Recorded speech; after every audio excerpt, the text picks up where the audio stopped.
कि आज 9 लोगों के पास 50 करोड़ लोगों के बराबर प्रॉपर्टी हो गई है और आंकड़े ये बता रहे हैं कि 23 करोड़ लोग तो हमारे देश में रोटी से ही मोहताज हो गए हैं। राजनीति को शुद्ध करने के लिए राजनीति में आने का फैसला किया है और संयुक्त संघर्ष पार्टी के नाम से पार्टी का गठन किया है। राजनीति गंदी हो गई है जिसने देश गर्त में पहुंचा दिया है। किसान संगठनों ने ही किसानों का विरोध किया है। नमस्कार, मैं हूं आपका दोस्त विनोद शर्मा। भिवानी में गुरनाम सिंह चढ़ूनी पहुंचे हैं और ताल ठोक दी है किसान आंदोलन करते करते, किसानों की आवाज़ उठाते उठाते चुनाव लड़ने के लिए, और अपनी पार्टी भी बना ली कुछ दिन पहले। क्या कहेंगे चढ़ूनी साहब? आज भिवानी पहुंचे हैं, प्रेस कॉन्फ्रेंस की है और चुनाव का वक्त आ गया है, एकदम कुछ दिन कहेंगे बाकी हैं, क्योंकि 1-2 महीने का समय बाकी है। किस तरह से चुनाव लड़ेंगे, कैसी तैयारियाँ हैं? देखिए, देश की हालात को देखते हुए कि देश की राजनीति भ्रष्ट हो गई है, देश की राजनीति गंदी हो गई है जिसने देश गर्त में पहुंचा दिया है।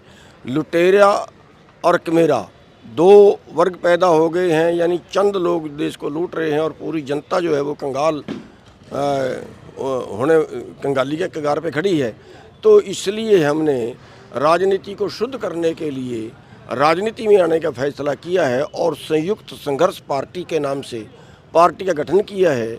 और देश की जो राजनीति है उसमें एक बड़े बदलाव की ज़रूरत है, क्योंकि आज जो राजनीति है ये एक ख़ानदानी राजनीति होते होते हालात ये हो गए हैं कि पूरे देश की जो पॉलिसियां हैं या पूरे देश की जो राजनीति है वो कारपोरेट के हत्थे चढ़ गई है।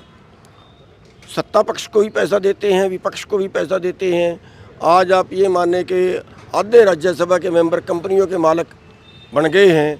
तो अगर कंपनियों वाले राज में बैठेंगे तो फिर जनता की बात नहीं करेंगे। तो आज उस राजनीति को सुधारने के लिए जिसने देश अति कंगाल कर दिया, आंकड़े ये बता रहे हैं कि आज 9 लोगों के पास 50 करोड़ लोगों के बराबर प्रॉपर्टी हो गई है और आंकड़े ये बता रहे हैं कि 23 करोड़ लोग तो हमारे देश में रोटी से ही मोहताज हो गए हैं। आंकड़े ये बता रहे हैं कि 80 करोड़ लोग सरकार के रहम करम पे जिंदा हैं। आंकड़े ये बता रहे हैं कि 33 किसान रोजाना सुसाइड कर जाते हैं कर्जे में। कर्जा माफ़ होता है बड़े पूंजीपतियों का। पिछले 10 साल के अंदर 15 लाख करोड़ रुपया खरबपतियों का माफ़ हुआ है। जो देश के लिए पैदा कर रहा है वो मर रहा है, उसके लिए कोई राहत नहीं है। हम MSP मांगता है किसान तो लठ मिलते हैं। 4 लाख करोड़ आज न्यूनतम समर्थन मूल्य से भी कम देश के किसानों को मिल रहा है। मजदूरी आप देखें, जो 100 दिन की मजदूरी दे के एहसान मार दिया है और वो भी बहुत कम है। तो निचले लोगों के, अब एक रेडी फड़ी वाला बेचारे का कोई काम नहीं है, ठाणेदार आता है, 2 डंडे मारता है, वो भिगा देता उसको। तो इन सभी चीज़ों में सुधार की ज़रूरत है, देश को एक बड़े बदलाव की ज़रूरत है। इसलिए हमने जो है राजनीति में आने का फैसला। लेकिन जो आंदोलन करते हैं अक्सर देखा जाता है आंकड़ों की बात होती है, लेकिन वोटों की गिनती जब होती है उनकी, तो वोट काफ़ी कम मिलता है। आपने भी एक चुनाव लड़ा है इससे पहले और चुनाव लड़ने की इच्छाएं जाहिर की हैं। बहुत सारे किसान नेता हैं, कई आंदोलनों से निकले नेता हैं जिन्होंने चुनाव लड़ा और उनकी जमानत बचानी उनको मुश्किल पड़ गई। आप जैसे लोग चुनाव लड़ेंगे तो अब वोट कटवा का भी आरोप लगेगा आप लोगों पर, क्योंकि जिस तरीके से दूसरी पार्टियों पर लग रहा है, तो कैसे झेल पाएंगे और ये स्थिति को कैसे मैनेज कर पाएंगे? आपकी बिल्कुल दोनों चीज़ें सही हैं, दोनों चीज़ें सही हैं। एक्चुअली हमारे दुश्मन हमारे लोग हैं। जो दूसरे संगठन वाले होते हैं ना, वो सोचते हैं कि मेरे को तो आगे आना नहीं है, या अगर ये दूसरे संगठन वाला मेरे से आगे निकल गया, दूसरा तो बाहर वाला तो कोई निकल जाए कोई बात नहीं, लेकिन अगर मेरे बराबर के संगठन वाला आगे निकल गया तो फिर मैं छोटा पड़ जाऊंगा। इसलिए जो आप पिछले उसकी बात करते हैं, किसान संगठनों ने ही किसानों का विरोध किया है, किसान संगठन के लीडरों ने ही विरोध किया है। इसलिए हम नहीं जीत पाए। दुश्मन से लड़ना तो बड़ा आसान है, बीजेपी से लड़ना, कांग्रेस से लड़ना, किसी भी दूसरी तीसरी पार्टी से का मुकाबला करना आसान है। लेकिन जब अपने बराबर वाला दूसरे सेंटर वाला ये कहता नहीं किसानों को राजनीति नहीं करनी चाहिए, वो उसके 2 कारण हैं, या तो बुद्धिहीन है या किसी राजनीतिक पार्टी का दलाल है। अब पिछले पंजाब का चुनाव था, आप उदाहरण की जो बात करते हैं, जो लोग अराजनीतिक कह रहे थे, हमारा विरोध कर रहे थे, उन लोगों की गाड़ी पे एक तरफ पार्टी का झंडा बंधा हुआ था और दूसरी तरफ उनके पास किसान यूनियन का झंडा बंधा हुआ था। तो राजनीति वो हमारे से भी गलती कर रहे थे ना। तो क्या अब कोई संगठन साथ में आ रहा है आपके साथ, किसान संगठन अब साथ में आएंगे? देखिए बहुत से आएंगे, जैसे जैसे विचारधारा फैलेगी बहुत से आएंगे, और जो नहीं आएंगे वो किसानों के वास्तविक दुश्मन होंगे।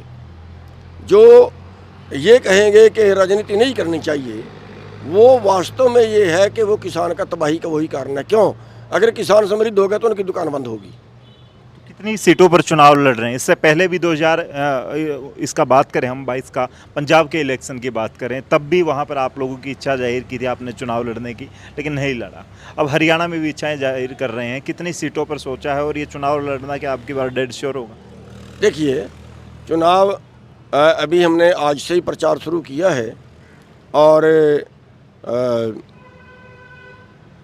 बीजेपी को और जेजेपी को छोड़ के बाकी राजनीतिक पार्टियों से जो है वो समझौते के विकल्प खुले रहेंगे। एक बात, तीसरा मोर्चा भी हरियाणा में बन सकता है। और दूसरा ये है कि अगर किसी से समझौता नहीं होता है तो फिर हम सभी सीटों पे कैंडिडेट करेंगे। सबसे बड़ी बात आती है, मैं आपका प्रेस कॉन्फ्रेंस में सुन रहा था एक जवाब कि पैसे कहाँ से आएंगे। किसानों को कहा जाता है किसान आंदोलन में तो जब किसानों ने कभी खोया निकाल लिया, मावा निकाल लिया, या कढ़ाई खीर बना ली, या फिर उन्होंने गाजर पाक बना लिया, तो सवाल खड़े हो जाते थे।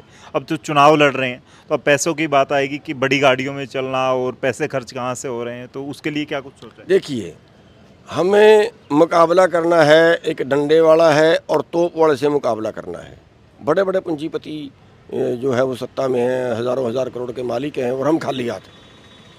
आपका सवाल बिल्कुल वाजिब बनता है कि खाली हाथ अरबों रुपए वाले से कैसे मुकाबला करेगा। लेकिन हम ये कह रहे हैं कि वर्ग हमारा बड़ा है, किसान वर्ग, मजदूर वर्ग, ये देश का वोट इनकी है। हम ये कहते हैं कि पैसे से वोट मिलती है। कोई अगर दारू पिलाने आता है तो खूब पियो, इनकार नहीं करना। कोई पैसे से वोट खरीदने आता है, पैसे देने आता है, खूब लो, बिल्कुल इनकार नहीं करना। लेकिन वोट तो अंदर जाके डालनी है, वोट तो अंदर जाके डालनी है। एक चीज़। दूसरी चीज़, हम ये कहते हैं कि हर नागरिक जो देश को बचाना चाहता है, हमें सत्ता की भूख नहीं है, हम कोई पैसा कमाने के लिए नहीं आए हैं, हम चौधर के लिए नहीं आए हैं, हम तो इस देश की राजनीति को बदलने के लिए आए हैं। इसलिए हम हर किसान से, हर मजदूर से एक रिक्वेस्ट करते हैं कि 1 रुपया रोज़ अपनी नेक कमाई से, और वो आपके ऊपर ही खर्च करेंगे। वो ये नहीं है कि उससे कोई दारू पिलाएंगे, उसका कोई दुरुपयोग करेंगे, उसका कोई नशा फैलाएंगे ना। तो अब जो राजनेता हैं जो पैसे खर्चते हैं बड़े बड़े, वो तो समय के भी बांटते हैं, उनका क्या है। तो लेकिन उससे क्या होता है, उन्हीं के परिवार तो तबाह हो रहे हैं। तो किसान आंदोलन से निकले हैं आप, कई ऐसे आंदोलन रहे हैं जो किसानों से जुड़े हुए रहे हैं आपके, तो इस दौरान आपके जो उम्मीदवार हैं वो किसान ही होने वाले हैं या फिर इसमें भी अलग अलग अपने कैटेगरी या सर्वे? ये राजनीति में केवल एक चीज़ नहीं चलती, राजनीति में तो बहुत कुछ होता है। राजनीति में तो रिजर्वेशन भी है, राजनीति में तो सभी उसका ध्यान रखना पड़ता है, सभी वर्गों का ध्यान रखना पड़ता है, सभी की नुमाइंदगी वहाँ पे पहुँचनी चाहिए। लोकतंत्र का क्या मतलब है? लोकतंत्र का मतलब ये है किसान की बात भी रखी हो, मजदूर की भी रखी हो, दुकान वाले की भी रखी हो, व्यापारी की भी रखी जाए, रेडी बड़ी वाले की भी रखी जाए, सबकी बात वहाँ पे हो और संतुलन बना के कानून बने। तो बड़े लोग नहीं होंगे, चेहरे सामान्य आम आदमी की तरह आम चेहरे होंगे? देखिए, कोशिश तो हमारी ये रही कि अच्छे शुद्ध आदमी जाएं। अभी हम शुरुआत कर रहे हैं, कैसे कैसे मिलेंगे, कैसे कैसे आएंगे, या अभी तो मैं बता रहा हूँ कि पहले दिन ही हमने जो है वो प्रचार शुरू किया है। आने वाला टाइम बताएगा। हमारी नीयत ये रहेगी कि राजनीति जो है में जो बदलाव की ज़रूरत है वो बदलाव होना चाहिए, उसके लिए हमारे प्रयास जारी रहेंगे। अच्छे लोगों को हम राजनीति में आगे निकालेंगे। तो ये थे हमारे साथ गुरनाम सिंह चड्ढू ने। आने वाले वक्त में चुनाव की ताल ठोक दी इनकी पार्टी संयुक्त संघर्ष पार्टी ने। आने वाले वक्त में किसान नेता से एक राजनेता बनना और राजनीति में उतरना इस पार्टी के लिए कितना सार्थक सिद्ध होगा, आने वाला वक्त बताएगा, कुछ महीने बाद होने वाली पोलिंग बताएगी। लेकिन आप जनता हैं, आप तय कर सकते हैं। किसान आंदोलन से जुड़े गुरनाम सिंह चड्ढूनी और इनके साथ जुड़े लोग अगर चुनाव मैदान में आते हैं तो स्थिति क्या रहने वाली है, कमेंट में लिख दें इस बात को और अपनी वीडियो को शेयर कर दें। तब तक के लिए धन्यवाद। राम राम, जय हिंद।